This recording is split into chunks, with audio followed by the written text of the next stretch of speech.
Well, this is gonna be my first video. I have a shit ton of work to do on this car. There's the vert and the juke. So, I've had this car for about 5 years, bought it in 2013. It was just a shell, it had shitty interior, and it was automatic. So, over the last few years, I've collected the parts to put it back together. I know it doesn't look like much now, but I have everything in the house that I need to put this thing back together. We did a 5-speed swap, rear end, transmission, drive shaft. I got a motor for it, and that's how I started with all this. I originally got a Power Sport 1000, but after a few years the Elite came out, so I went ahead and sold my Power Sport 1000 for the Elite 1500. So what I have to do today is power up my Speedway harness because I have no OEM wiring in here. This thing had rats in it, so I went ahead and ripped everything out because of the rats. It was disgusting. All these wires still need to come out. That side's already been taken out. And got that plate from Alex Rodriguez as well as the motor, which is super helpful, mounting everything. Taking an unconventional route for the wire harness. I did not want the wire harness coming out right here, going over the turbo. I really didn't feel like doing that, so I went ahead and I routed it down here. Since I have no OEM wiring, why not, right? And then this is for anything else extra, as well as this one, just in case. As you can see here, I decided to run a bypass air control valve, and that's extra. So that's an afterthought, that's why it's there. This is all the fancy harness that I spent about a week and a half building. We got temporary solution here. Apex is a brand that does some badass flex line. And then Rotary Shack hard line for the ABS delete kit. Pretty badass. Tucks up in here, you can't even see it. Goes out over there. IR Performance. Went ahead and sent this out to IR Performance for a rebuild. Got some more amps going here. We got our GT 3582R turbo ball bearing. Elite rotary shop. Lower intake manifold, upper intake manifold. Downpipe. The turbo manifold you can't see anymore because I wrapped it for heat control. Got to install my dual wastegate setup. Elite rotary fuel rails. Really making this car what I wanted to all along. Just taking my time. I'm going to do an e-scavenge system for the positive crankcase pressure. Way down in there, you can see the fitting right there. That's going to be a one-way check valve from Vibrant, and it's going to come up here with 10AN, connect to here. To fill my oil, just 10mm, take this off, comes right off.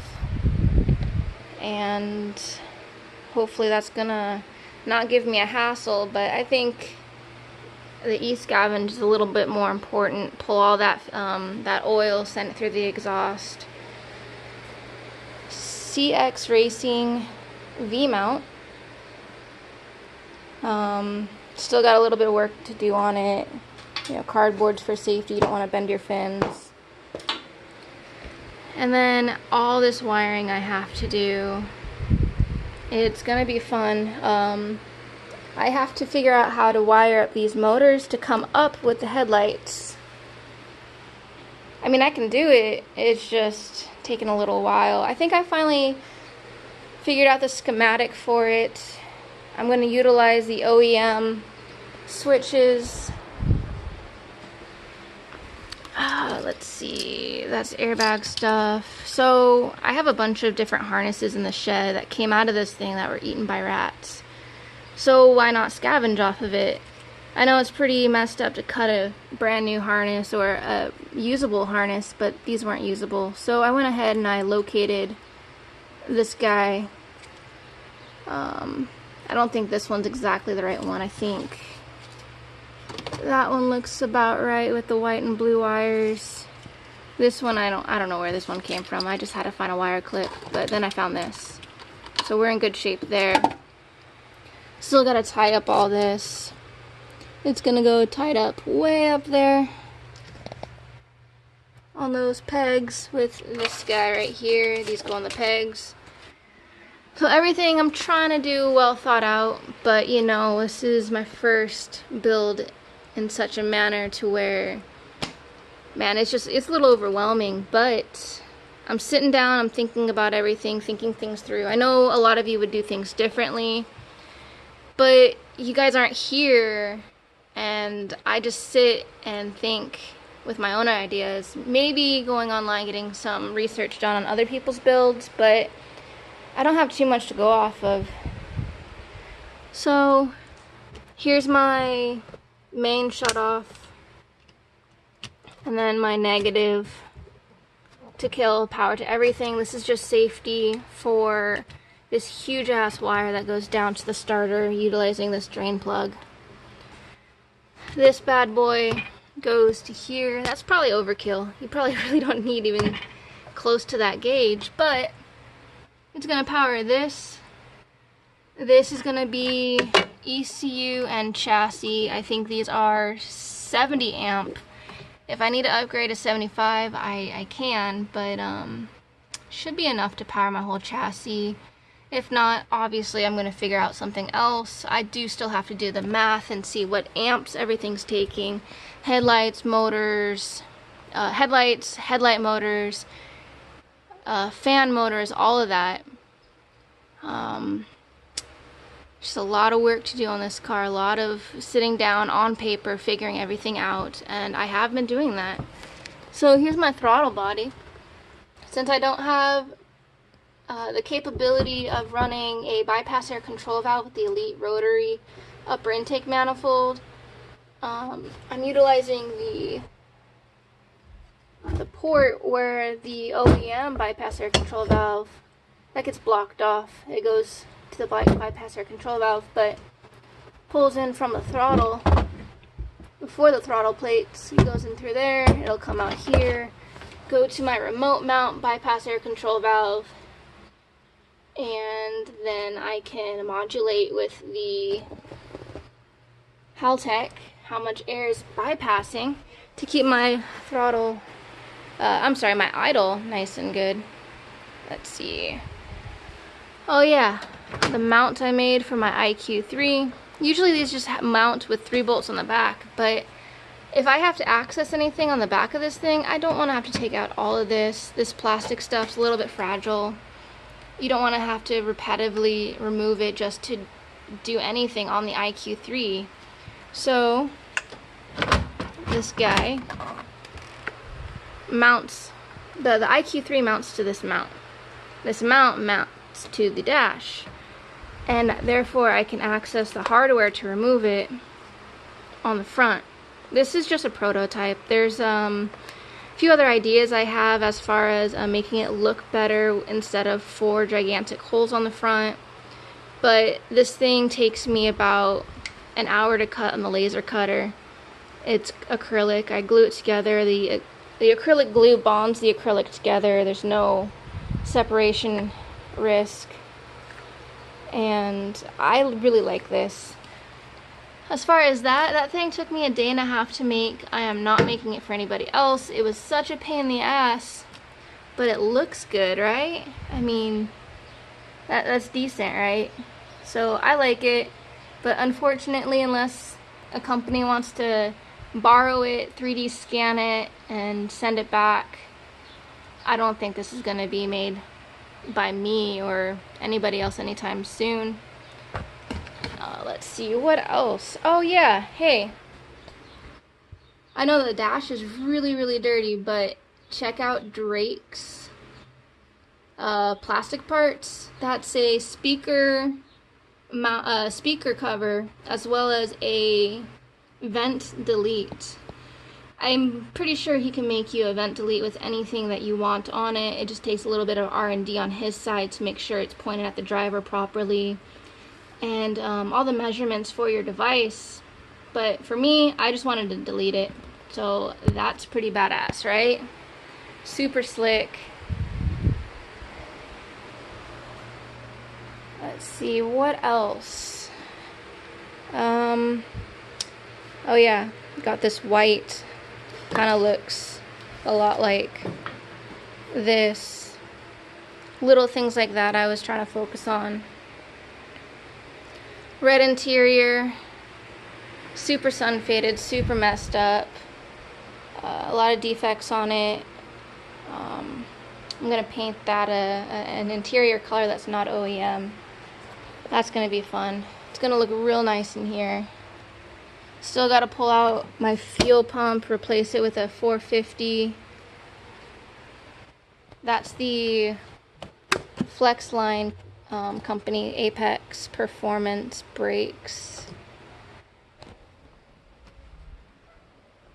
Flare fenders, I don't know if I'm going to keep them or not. I feel better just having them to know that I can run them if I want.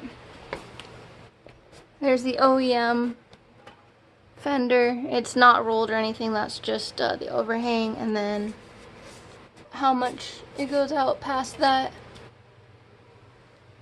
My wheels, I'd have to run a spacer. So I'm not sure if I want to commit and cut the chassis. I know there's Bondo right here. You can see some rust in here. This is going to be a lot of body work. There's rust in here. Probably the color I'm going to go with, sparkly white. All in here. I have to do all that body work. Rust just a little bit in there. Yeah, that's going to be fun. I have to take care of all that rust. All of this had a little bit of surface rust on it. As soon as I got it, I put some Pour 14. Let's see, Pour 15. That stuff right there. Put that stuff on it. And this was sitting outside for about 3 years, and Pour 15 did a great job sealing in the rust, not letting it travel any further. This glass is gonna have to come out. I'm gonna have to get it all in there. This is a big project. This glass probably has to be replaced. Yep, just a lot of work. But I enjoy doing it. I enjoy learning, talking to people about it, and helping others do the same thing. That's my main goal, is to share my knowledge with other people, get everybody else up to speed on what to do and how to take care of their own. Pretty awesome. So today I am going to be wiring up this bad boy, getting power to the ECU, getting power to the fuse block, and getting power to my IQ3 so Nelson can come in, drop in his base map, and hopefully get this thing running. Still have to check my fuel system for any leaks. That's going to be fun. I really hope there's no leaks, because a lot of these fittings are just really hard to get to. I tucked everything in a way. I didn't want anything on the firewall. I mean, this seam right here makes it really difficult to mount anything on the firewall, as well as this curve over here. But it is what it is. I see a lot of people mounting stuff over here. I didn't feel like doing that. And a lot of people do right-hand drive, so they don't have this, and therefore they mount all their stuff over here. I still went with that. We were bleeding the brakes, so we're keeping this stuff here so we don't get any drips or anything. Yeah, so here's my pressure sensor for the fuel. Got a little fuel gauge. Can't really see it, but hey, it's there. I can see it if I really, really need to. Got my radium fuel pressure dampener. 1000s by ID, and then Bosch 2200s. Got some Pro J. These are from Pro J. They're 60 millimeter, just blanks. So they take the space for injectors. So I'm only running 2 injectors. I didn't need to run 4. And that was the best bet. Let's see. What else am I missing? I'm sure I'm missing a lot of stuff, but hey, this is only the first video. I know it's not, you know, as good as other people's videos, but hey, it's a start, right? Gotta terminate these today. They go to my my crank sensors. Yesterday I terminated my speed sensor. It's back here somewhere. This goes down to the speed sensor. I think it's 3,300 pulses per mile. I could be wrong. Hopefully my wiring's right. Positive is on the right side when you're looking at the clip. And I believe it's the same for these. I just have to double check. Positive is on the right, but don't quote me on that. I still have to go through all my diagrams. A lot of desk work here to make sure that everything's proper. And yeah. Big spaghetti down here. Gotta sort out all this power steering, oil, clamping on the oil. Even though it's push to lock, I rather use clamps, because if you lose your oil pressure, your motor could be toast, and that is not anything I want to even come close to. If you, I mean, these fuel lines are not as high of a pressure as the oil, I don't think. I know this fuel pressure could get pretty high, but if I'm correct, I want to say oil runs at 120 psi or so. I mean, don't quote me on that. Don't bash me on that.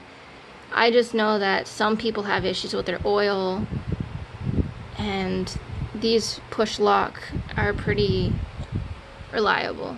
So if there's a chance, I'm gonna just spend the extra money, what, $5-6 just to toss some clamps on there. Yep, gotta sort all that out, make it look better. Coil packs. The $60 kit from eBay.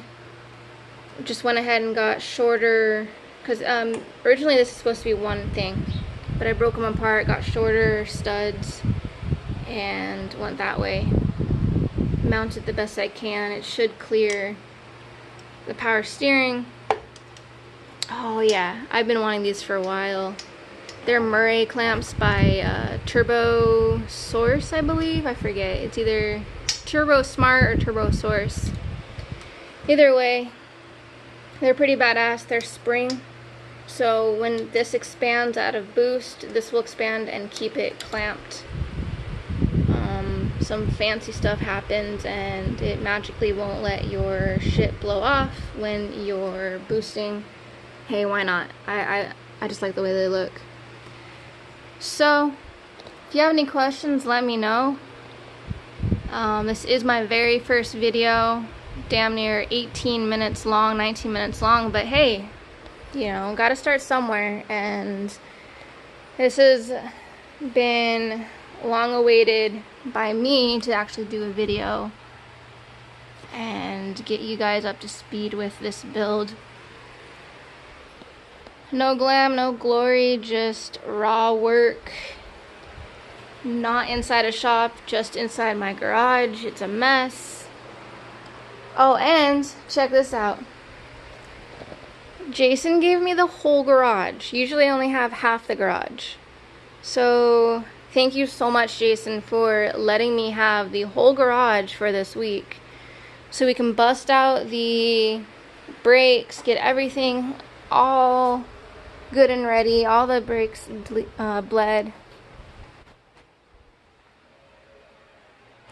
Seriously can't wait, you guys.